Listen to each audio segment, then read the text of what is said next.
Welcome back to Chess Thoughts, where we explore the best ideas and books on personal growth, business, and happiness.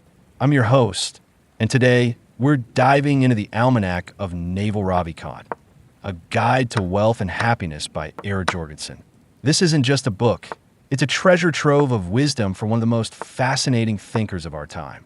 Naval Ravikant, for those who don't know, is an entrepreneur, investor, and philosopher whose ideas about wealth, happiness, and decision-making have captivated millions. This book distills years of his tweets, podcasts, and conversations into a single, insightful guide. Today, we'll explore the key themes and my biggest takeaways. Remember that you can get the book through the link in the video description. So let's get into it.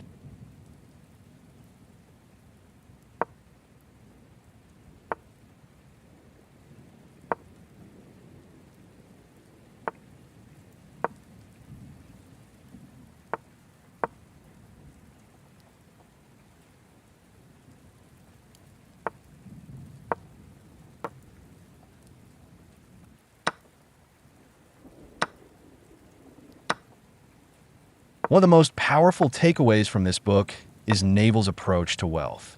He makes a clear distinction between getting rich and becoming wealthy. Riches can be temporary, but wealth is about financial freedom, building assets that generate income without you having to constantly trade time for money. He emphasizes the importance of leveraged work. That means using technology, media, and capital to create scalable income streams. It's about shifting away from an hourly mindset and towards something that multiplies your efforts.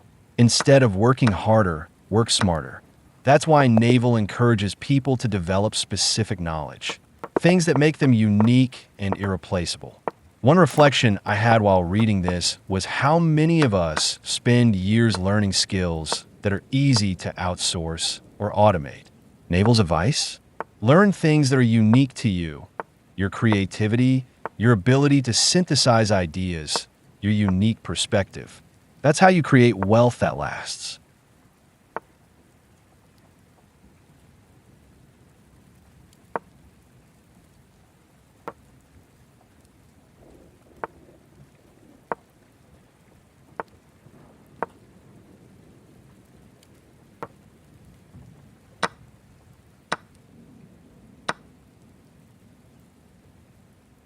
Another game-changing idea is the power of compound learning. Naval talks about how knowledge, relationships, and skills compound over time, much like interest in a bank account. The more you invest in learning and building meaningful relationships, the more exponential your returns will be. One of my favorite lines from the book is, "Read what you love until you love to read." This resonated deeply with me. So many people struggle with reading because they force themselves to consume books they don't enjoy. But if you start with things that genuinely interest you, your love for learning will grow naturally, and soon it becomes effortless. What I've personally taken from this is to be intentional about lifelong learning. It's not about cramming in information, but about constantly refining your thinking. Naval suggests that instead of trying to read everything, focus on the fundamentals, economics, psychology, and decision-making, because these apply to everything.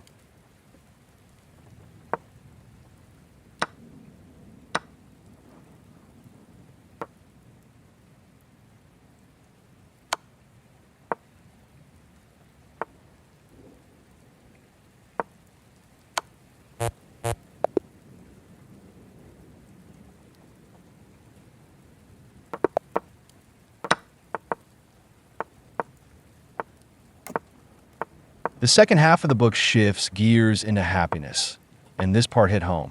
Naval makes an argument that happiness isn't something you chase, it's something you cultivate. He says happiness is a skill, just like fitness or learning an instrument. The more you practice it, the better you get. And a lot of it comes down to choosing your thoughts carefully. He talks about how much of our suffering comes from comparison, expectations, and attachment to external outcomes. One quote that stuck with me is, "Desire is a contract you make with yourself to be unhappy until you get what you want." That really made me think about how often we put our happiness on hold, telling ourselves we'll be happy when we get that job, when we hit that milestone, when we reach a certain income level. But if you keep shifting the goalpost, happiness always stays just out of reach.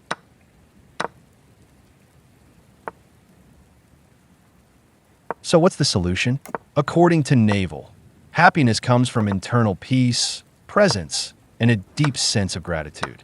This reminded me to slow down and appreciate what I already have, instead of constantly seeking the next thing.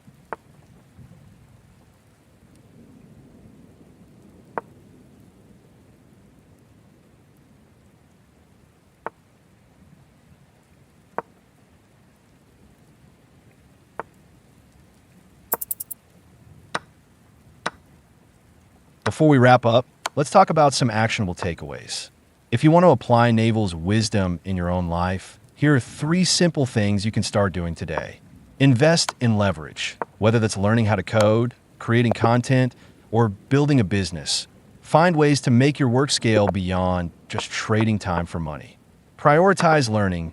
Read books that challenge your thinking, develop specific knowledge, and focus on timeless principles rather than trends. Practice happiness. Meditate, simplify your desires, and focus on internal fulfillment rather than external achievements. If you take even one of these ideas and apply it, I guarantee you'll start seeing positive shifts in your life.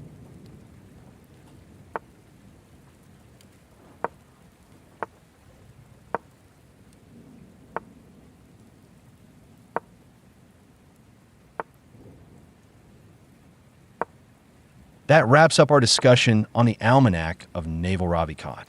This book is a goldmine of wisdom, and I highly recommend picking up a copy if you haven't already.